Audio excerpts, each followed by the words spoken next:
What do you mean this isn't normal?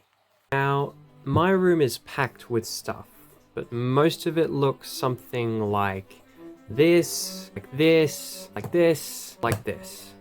The common through point being it is a product from some company, right? Like it is a franchise. And I have one bookshelf in the corner of my room dedicated to everything that is not that, and that's what we're looking at today. So there is no common through point, through line for this video. It's just going to be whatever the hell is on that shelf, and there's a lot of really weird and interesting stuff I'm excited to talk about. Now, to start off, I don't love clickbait, so I'm going to show off what I just showed in the intro first. This is a taxidermied miniature horseshoe crab. Xiphoshura, I believe is how you pronounce it. And I have the species name written down here. Carcinoscorpius rotundicoda. Cauda? My pronunciation may be a little off there. And yeah, this is a real specimen. Yeah, it's a bit spidery. If you're not familiar with biology, you may not know, but horseshoe crabs are not actually very closely related to other crabs in the order Decapoda with the crustacea.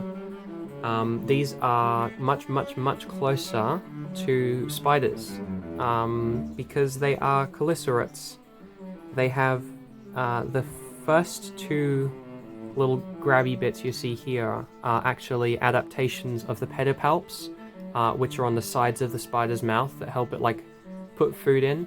So you can imagine if a spider lived in the water, very different to Pycnogonida, which are, called sea spiders. I'm talking if a terrestrial spider lived in the water and its pedipalps were to eventually grow over time to become basically extra legs, that's why they have 10 legs. It is convergent with Decapoda, the fact that they have 10 opposable limbs. They're not the same thing as crabs.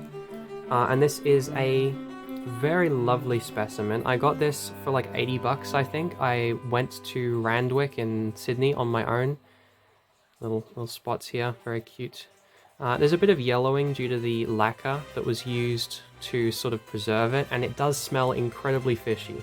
So I'm going to put it away and wash my hands in a minute. But I just thought this was a really awesome thing to own. So even in the plastic, it sits on the shelf like that, and I think it's very cool. Sticking with the fish theme here for a minute, this is a crocheted goldfish that I got from a good friend of mine. He will likely watch this point in the video, so hello to you. And I keep this on that shelf because it is very clearly just an animal. It's not like a Pokemon or something. So I felt it's appropriate to keep it there as well. Now there's a lot of items in this video and there is no through line between them. So sort of editing together a narrative for you to naturally follow is going to be quite hard. I'm going to try my best. So moving on from this beautiful little gift to another fish object. These. Now I took a lot of effort to not make a what are those reference in 25. But these are fish slippers. I mean, they're a little small, and that's the reason I don't use them a ton. They're a little uncomfortable, but my mum found them on sale, I don't know, a while ago. And I thought they were cute, so I still got them in my room. I'm not sure what I'm going to do with them, if anything, but isn't that funny and cute and cool? That's the crux of this whole video, really. Case in point, this is literally just a horseshoe, but I had it at the old house before we moved up here and actually got horses. So it's a little bit nostalgic, I guess. This was hanging up in the shed at my old house when we bought it, I believe.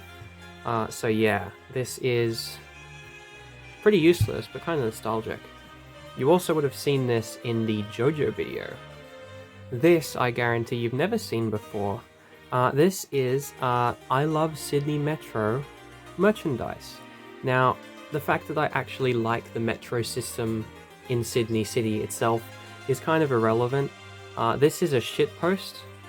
This is merchandise for like an Instagram shitposting account where they basically say the metro is awesome and then make a bunch of weird jokes. Like, I get excited to ride the metro.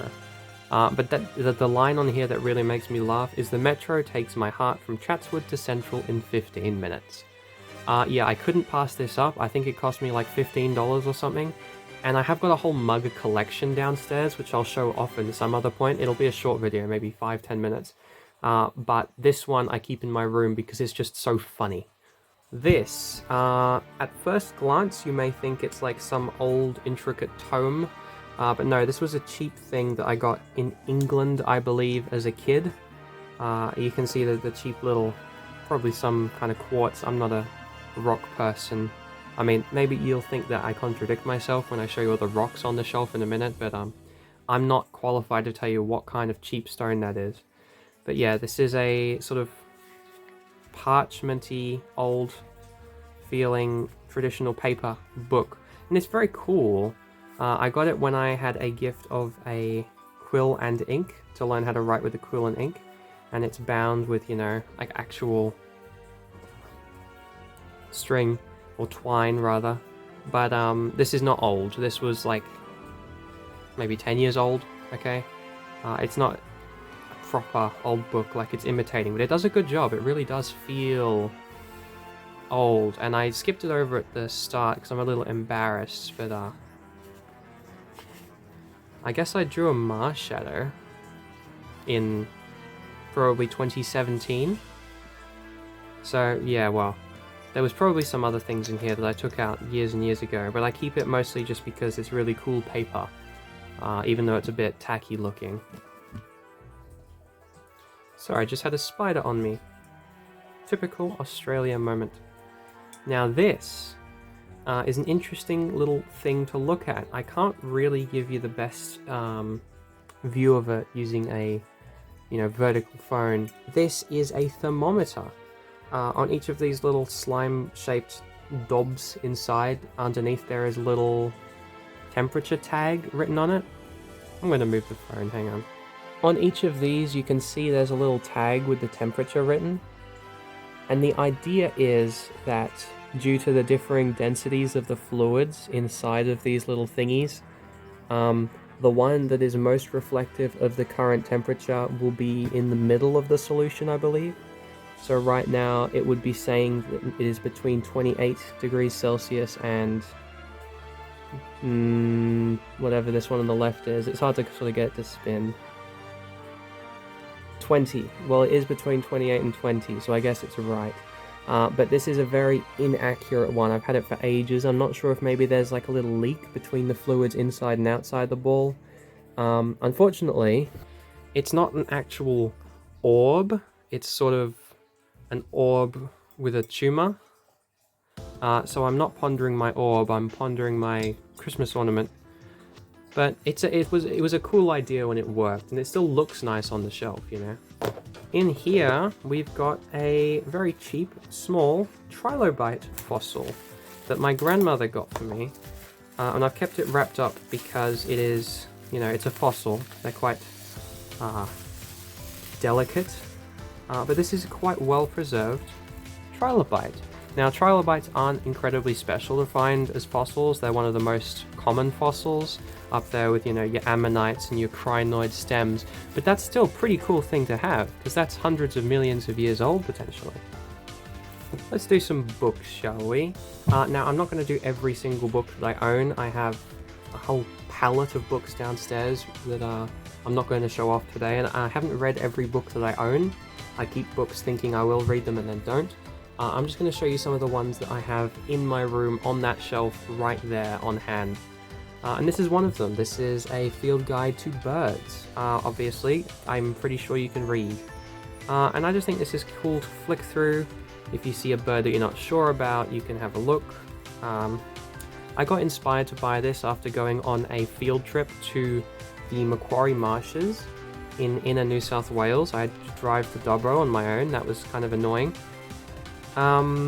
And we had these on hand, a little bit smaller book, to sort of do some spotting of birds in the swamp, which was really interesting. And so I bought this one I got back from a bookshop. These, I'm being a little more gentle with. These are very, very classic, 1934. and 1935 magazines. My grandmother, I believe, found these in an antique shop or something, but you can see it's like a magazine you would buy. It says 15 cents in Canada, 20 cents. These are obviously from the US, and it's really interesting to just flick through and have a read of like the things that they thought were the future at the time. Of course, like, you know, retro futuristic things. Magnifying eyes enable expert to write on a grain of rice. That was really big back in the day. You know, something like that. And I just think, I'm not going to go through everything, but even just the different use of language. Making nitric acid out of air.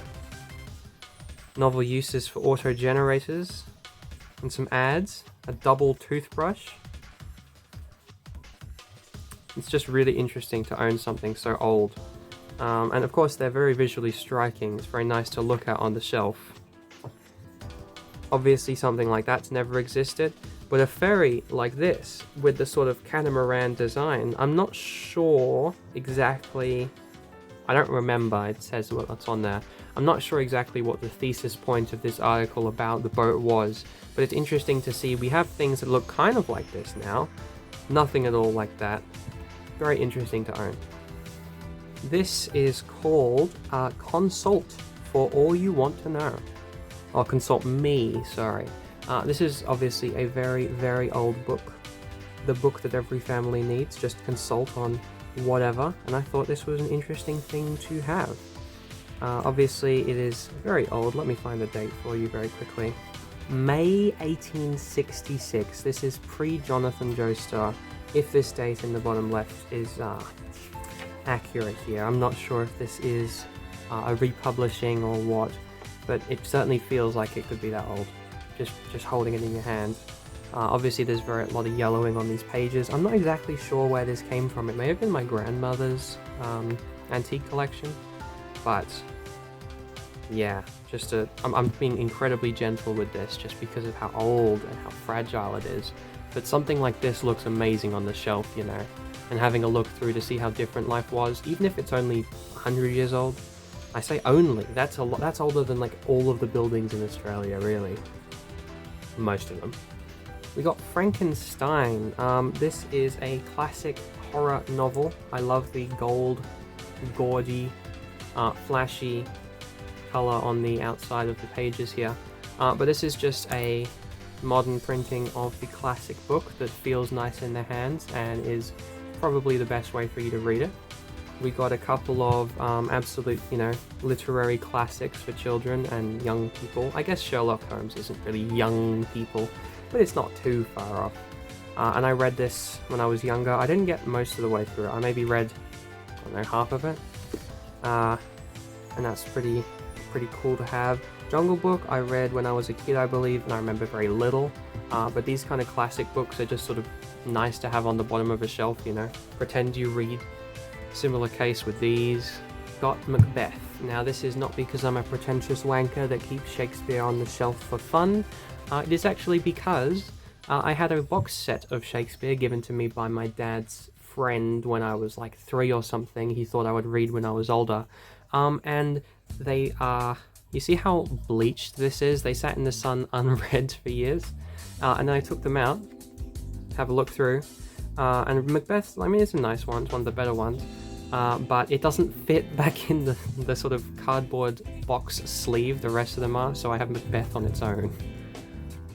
This is a very striking book when you read it. Title, obviously, Fish That Fake Orgasms and Other Zoological Curiosities. Oh, it's upside down, is it? No?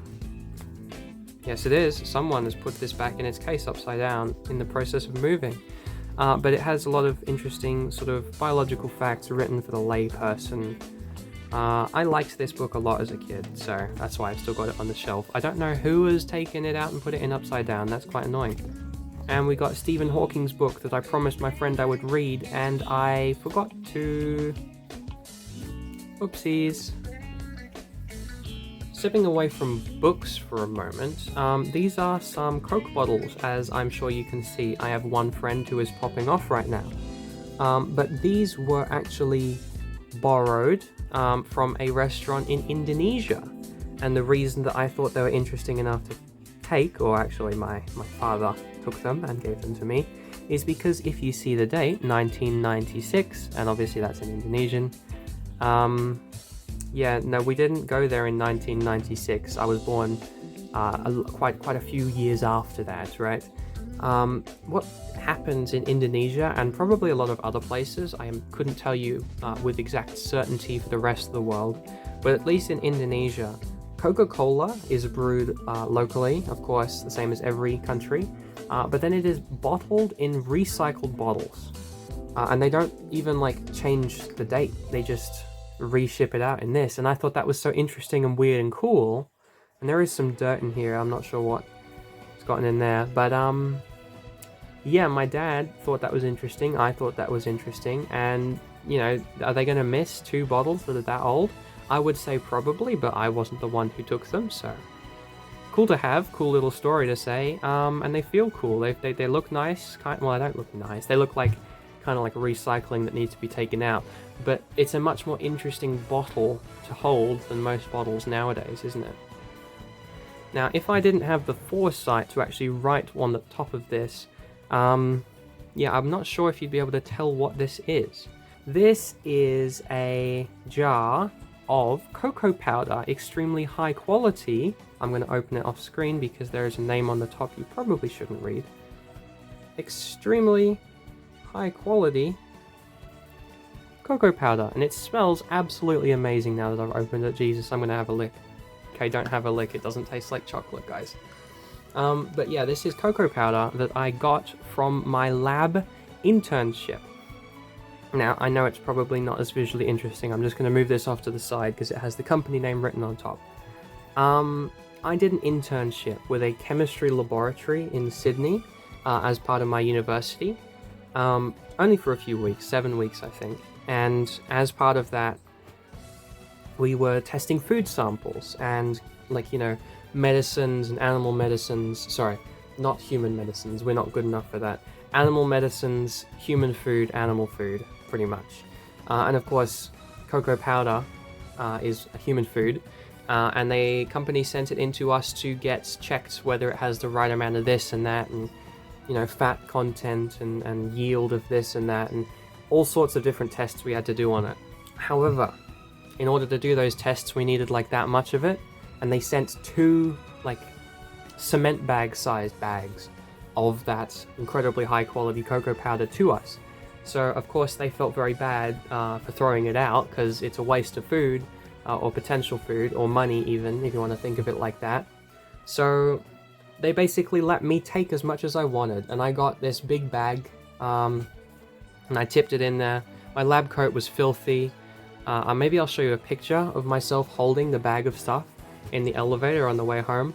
But I snagged probably a couple $100 worth of the stuff, and we didn't really use it because I'm not a baker. I thought my brother would, but he didn't. Anyway, I kept some of it in this jar as a keepsake because that is so fucking funny to me. That Company A misunderstands how much they need to send, sends it to Company B. Company B doesn't know what the fuck to do with it, so they just let me take it. I just thought that was funny. Maybe you don't find that funny, you find it weird and sad, but I think it's funny, so fuck you. This is a piece of petrified wood, given to me by my mother. Now, there's not a lot that I can say here, and I'm being very gentle because it may be a little fragile still. But petrified wood's such a cool concept. It's what the Pokemon Sudowoodo is based off, so it's cool to have this. This is a piece of coral, and it's not just any piece of coral. It is a piece of coral very well preserved from the country of Nauru. Now, if you don't know where Nauru is, that's fairly understandable. Even though I know where it is on the map, it takes me a good 30 seconds of zooming in and scrolling around and zooming out and zooming in 20 meters that way to actually find the bloody place on Google Maps. It's that small. Nauru is a tiny country in the middle of the ocean, sort of near Hawaii, you can think of it like. Not really near, but in that area. And it is so small that they need to close the main road around the island that takes 20 minutes to drive, so that they can use a 2-kilometer stretch of it as the runway for the aeroplane that comes in every so often. That's how tiny we're talking. Now, my father had a business deal over there, not with the politically sensitive sort of Australian refugee thing, which we're not going to talk about here, but just the locals that happen to live on the island. He had a deal with the supermarket there. So he was over there for a while, and Nauru doesn't really have a beach so much as it has sort of coral and rock crap. It's not a very nice place to go surfing, for example. But this was a piece of the landscape that he thought would be very cool if it just so happened to fall off and come home with him. Now, I do not condone destroying the environment like this, but it is a very cool piece of coral. So there you go.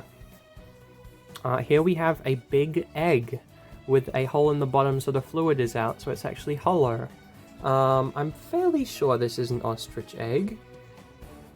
I couldn't tell you, but my parents were gonna throw it out for some reason, and I said, no, let me take it. Or maybe they weren't gonna throw it out, but they were gonna put it away and I wanted to keep it out or something. Either way, I'm fairly sure this is a big egg from some kind of bird, either an ostrich or an emu. I don't know what to tell you. This would look a lot nicer if I had access to the things needed to clean it, because it's been dusty for a while. But this is a Paua shell, P-A-U-A, as it will say on the back of the box, if I remember correctly. Yes, from New Zealand. Now this is the inside of some kind of shellfish, probably that one. And it is the sort of similar to the mother of pearl, it's called, material inside of oysters, with these little holes for the organ that name escapes me. And that is just a very pretty thing to have. Normally it's a lot shinier, but because it was left in the dust for a while, imagine that level of shine across the whole thing. It's really beautiful. Another gift from my grandmother, as it says here, this is a Royal Air Force Red Arrows mug. Again, this could go with my mug collection downstairs, and it's a very nice mug. But I have kept it in its box because I am that kind of person. And I think this is very cool, even though I do not know who the Red Arrows are, and I don't give a shit about the Air Force. It's a cool mug with fighter planes on it. Here we have a very adorable dog made out of one singular metal teaspoon. Or maybe just a large spoon. Made out of one singular metal spoon. My brother referred to it as the spoondle, so that's what I think of it in my head, because it's a poodle made out of a spoon, and it is a little tarnished. It's not like a silver spoon, it was probably a regular spoon, but the fact that someone has sort of turned a spoon into a dog, funniest shit I've ever seen, and it's very cute, so it stays on the shelf just like that. Now this is a jar that used to have coffee in it. And the coffee jar itself was something that I took on the marsh trip that I was talking about a minute ago. But that's not really the important part. The important part is the cotton inside. Now, on that marsh trip, we were going there to learn about the environment and the impacts of the way the environment and the people work together and so on. And part of that, we went to a cotton farm, which of course takes up a lot of water.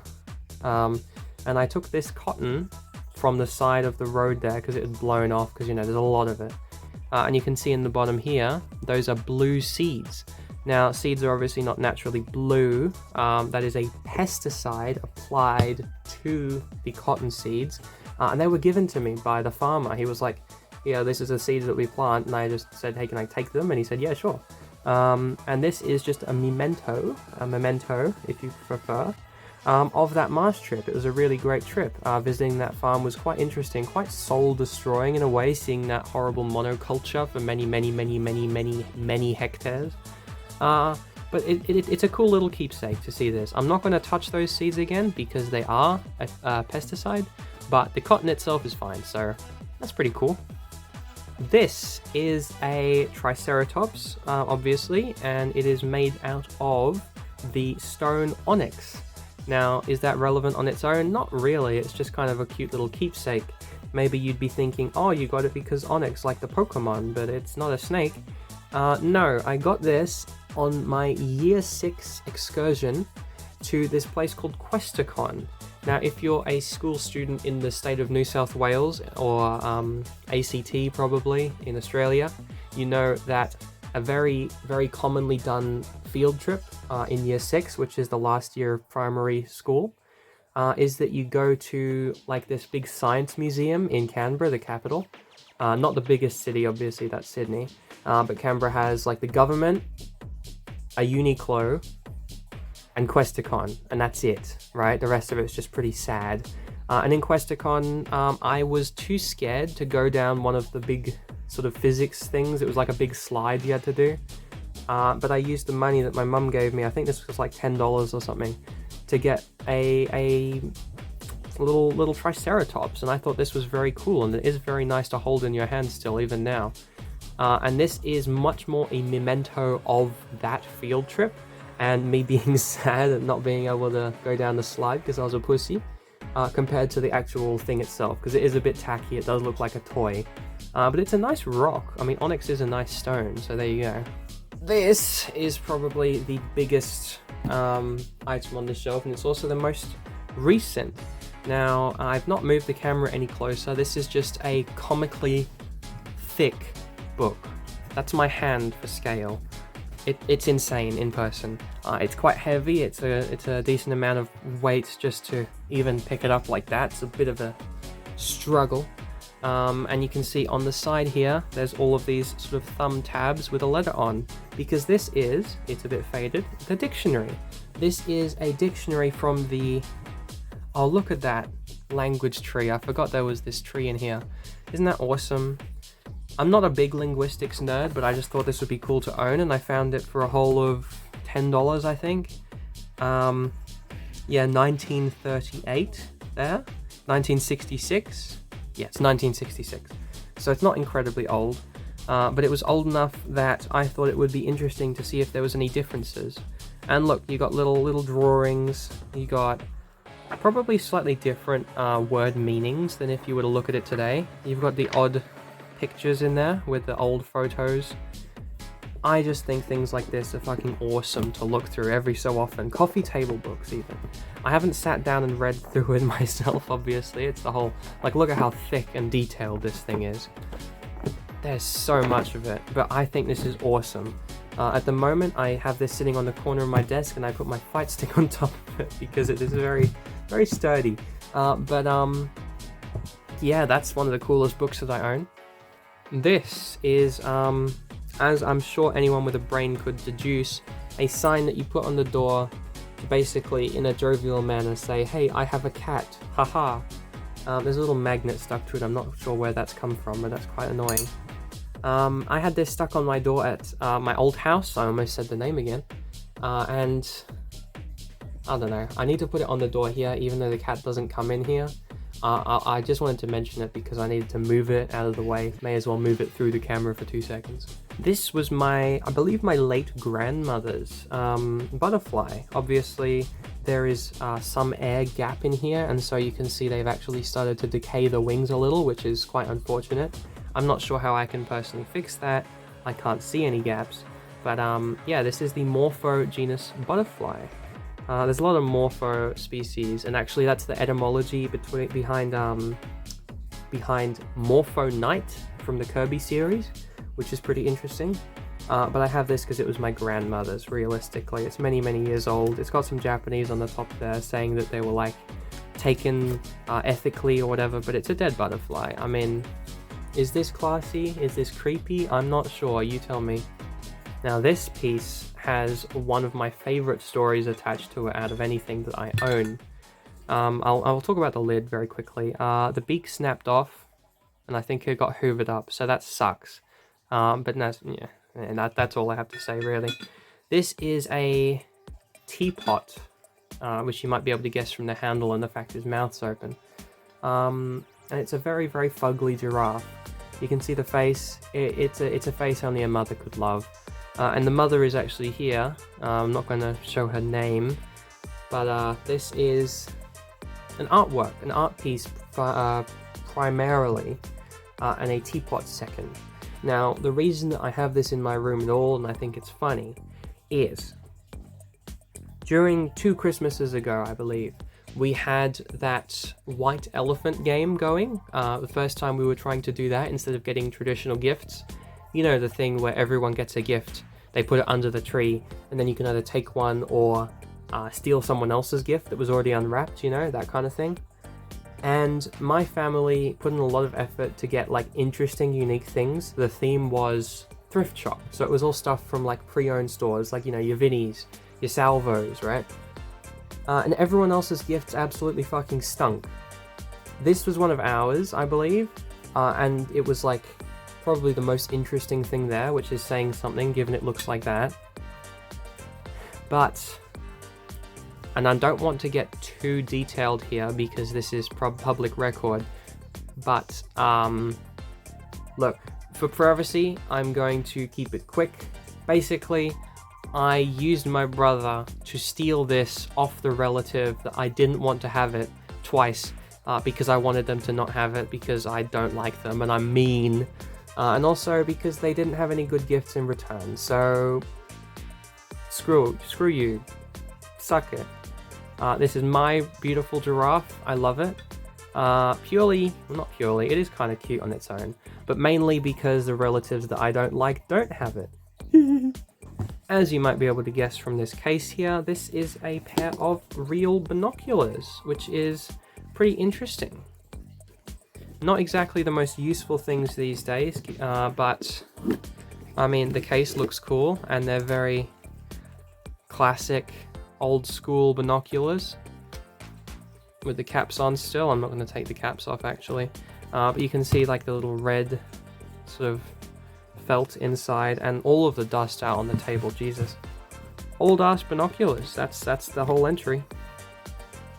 In turn, this is also incredibly dusty, also quite fugly, very fugly actually. Jesus.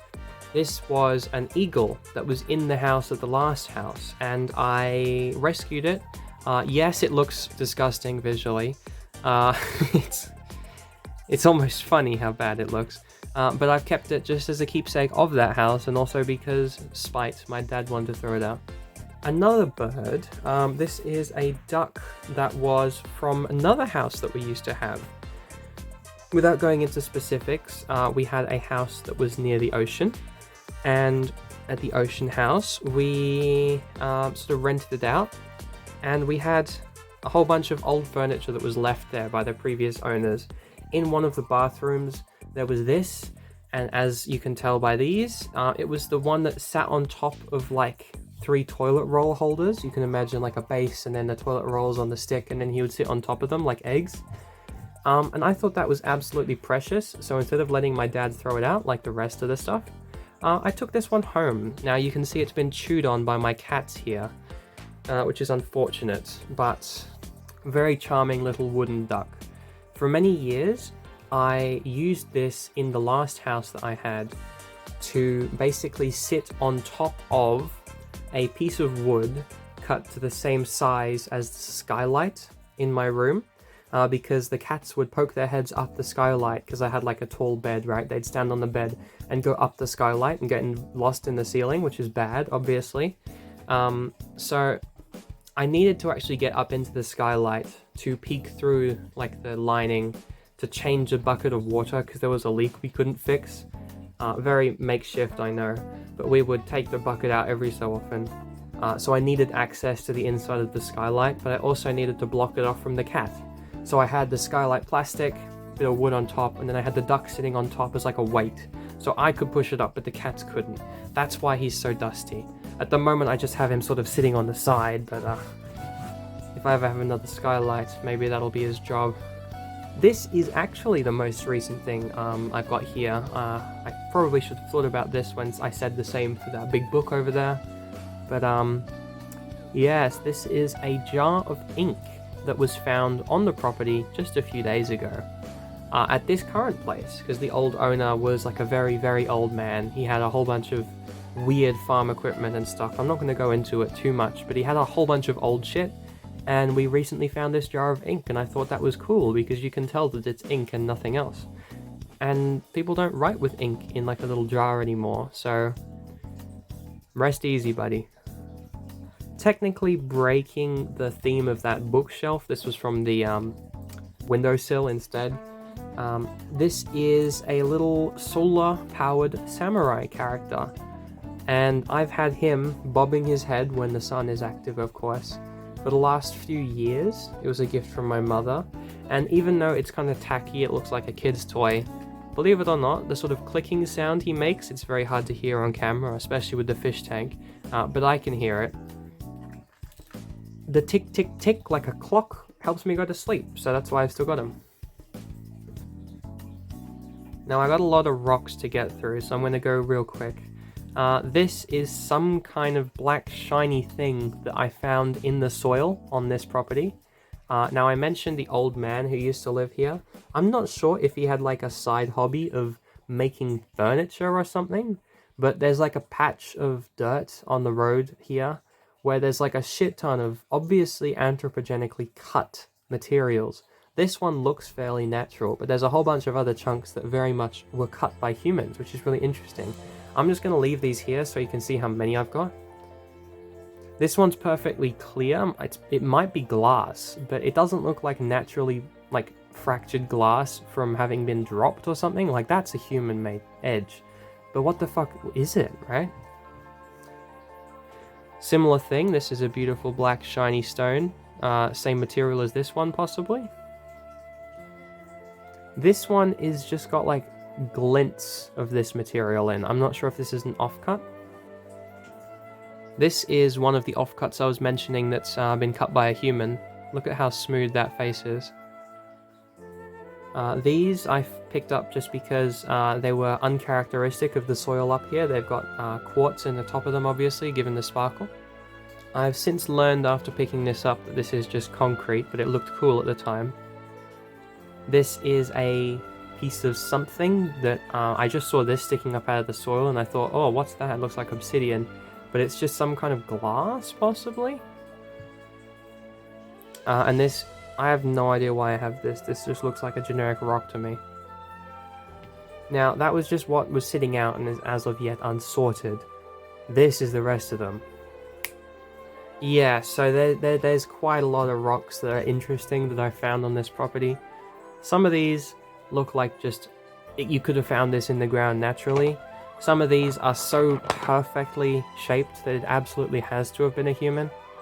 And I'm not sure what to make of it. I'm not sure why these are here, but I spent like a good 2 or 3 hours digging around in the dirt, just trying to get all of them. They're roughly sorted. This side is cut on both sides like this. I'm not sure if this was for making tables or what. And you can see there's a lot of different types of rocks cut smoothly on both sides. Over here you can see that this was a pebble that's been cut, no, it's the wrong way. No, it's the right way. You can see it's like the same pebble, right? So that's obviously been tumbled and then cut by a person, but why? It's a mystery. And there's some really pretty ones in here as well. Like that, you could sell for $2 at a gift shop, absolutely. This one feels like a river stone just from the tumbling. They were not in the ground with the sort of, what's it called, imbrickment. They weren't sort of layered like as if it used to be a stream, so I'm making the assumption that they were put there by people because they're next to all of these other ones that absolutely were. And then over here there's a whole bunch of very pretty looking, less cut stones. I've got no clue. I played archaeologist for 2 hours and no real conclusions, but there's some weird shit in here. Let me know if you want to know more. And to finish us off, this is the rest of my rocks. I'll get through them pretty quick. Now this is a box of like samples that I've all tagged and bagged just as little talk pieces, I guess. This is a chunk of coal from the coal mine at Katoomba, now in Australia, in the New South Wales state. If you go out of Sydney inland for a little while, you can see that's real coal. It's even going to come off on my fingers probably.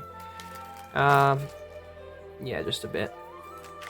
If you go inland from Sydney for a little while on the train or by car, you get to a little town called Katoomba. And at Katoomba, there is a very famous sort of looking point. What do you call them? A lookout, a viewing point for the Blue Mountains. which are obviously not, well, I say obviously, maybe it's not obvious if you don't live here, but the Blue Mountains are not mountains. It's just a big chunk of land that's sort of been pushed up and then eroded down, so it sort of looks like it's a mountain. It's not really. And at the bottom of that there's a coal mine, and I thought it would be really cool to take a chunk of coal from that coal mine as a keepsake. Now, is this ethical? I'm not sure. I was on a field trip here, November 3rd. I was on a field trip last year, I think. This was not being used. This was buried under leaf litter in the area, and it's not an active coal mine. It was a historical coal mine. I should have mentioned that. There's no longer any actual production going on there, and this is like half a cent worth of coal, so I think it's fine. This, I thought as I pulled it out, would be something interesting, but no, this is just leftover stuff from a succulent plant. Never mind. This is a shell that my mum had in her bathroom at the old house. I'm not sure why it's in this box, because it's not bagged and tagged, but I guess I took it from being thrown out. This is a piece of sandstone, I believe Hawkesbury sandstone, possibly. Some kind of sandstone from the Three Sisters. The base of the Three Sisters, not part of them exactly, like I wouldn't literally rip a rock off, but this was sitting on the ground. And that is another famous tourist exhibit at that same area. From that lookout you can see these big geological structures that have been weathered away, look sort of like three people. Hence, I thought it would be a cool souvenir. Here are some pine cones. These were taken, like, what, 2 years ago? From the property that I'm at now. I didn't realize I'd be moving in so soon, or I'm not sure why I have these. But anyway, these are pine cones from here, because I thought I wasn't going to get them again. I am. I could walk out and get them some more. I'm not sure why I've got these. This one has a person's name, and it's from B-Dog Dam. Now, on a field trip that I went to, we did go to some dams. I don't remember the name B-Dog. Maybe it's Bulldog, something like that. But yeah, I'm going to skip over a few of the rocks in here, because they've got person's name as a memo for me, not for you to see. And also some places that I've been. Yeah, like this. This one was taken from the Macquarie Marshes, deep in a place you're not meant to go as a tourist, wading through mosquitoes and ankle-high water and up to waist-high water in like, yeah, a proper swamp. Really interesting experience. And I took a picture of one of the field technicians in that swamp. I'm not sure if I'll be able to show the picture because I can't get the consent of the guy in it. But he's an interesting guy. And the picture that I took of him was him standing in this, like, you know, swampy wasteland. But he was hitting the pose from that one famous picture of the explorer overlooking the cliff. Some of you may know it as the picture from Minecraft if you're uncultured. I feel uncultured because I do not remember the name of the painting.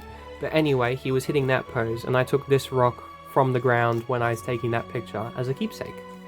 Yes, this is a piece of basalt from a cap hill in the south coast of New South Wales in a place called Kiama, or somewhere nearby.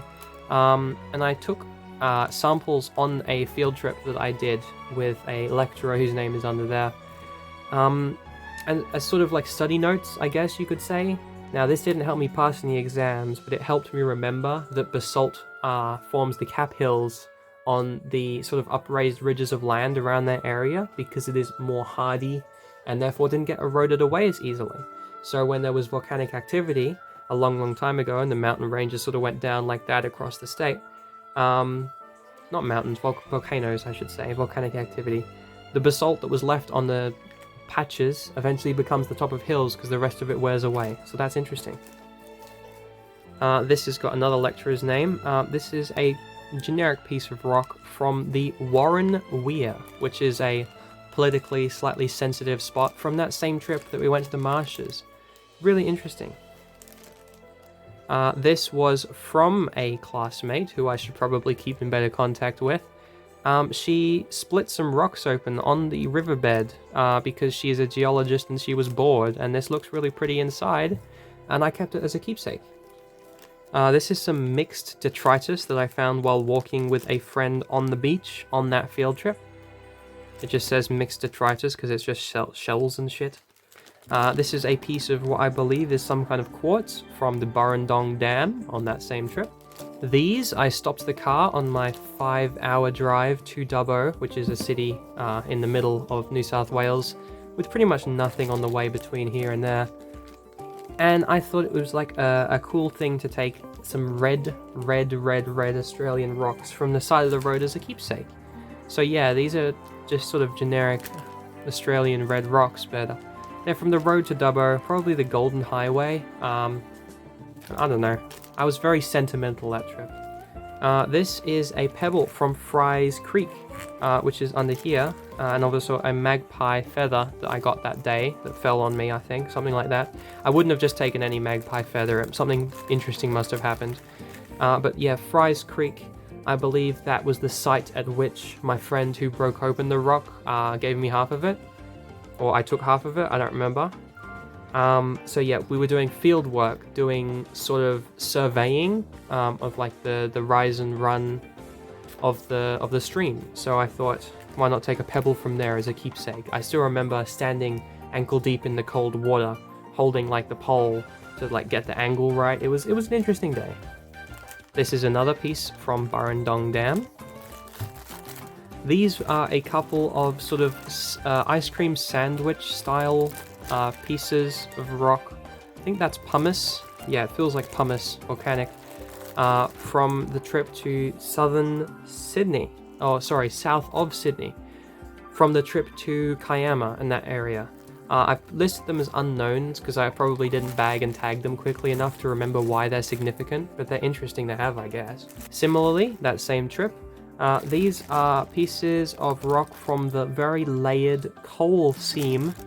There's a piece of coal right there, visible on the beach. I'll try and get the exact beach on Google Maps here, but you can see it's been uplifted and there's coal seams with like a geological history engraved in the side of the rock just on the beach, and I thought that was awesome, so I took a keepsake. The actual lecturer, whose name is under here, very much encouraged this, by the way. He's a good guy. I mean, I've got some other stuff from him. Maybe I'll show in a minute, but I've got some other geographical stuff from this guy.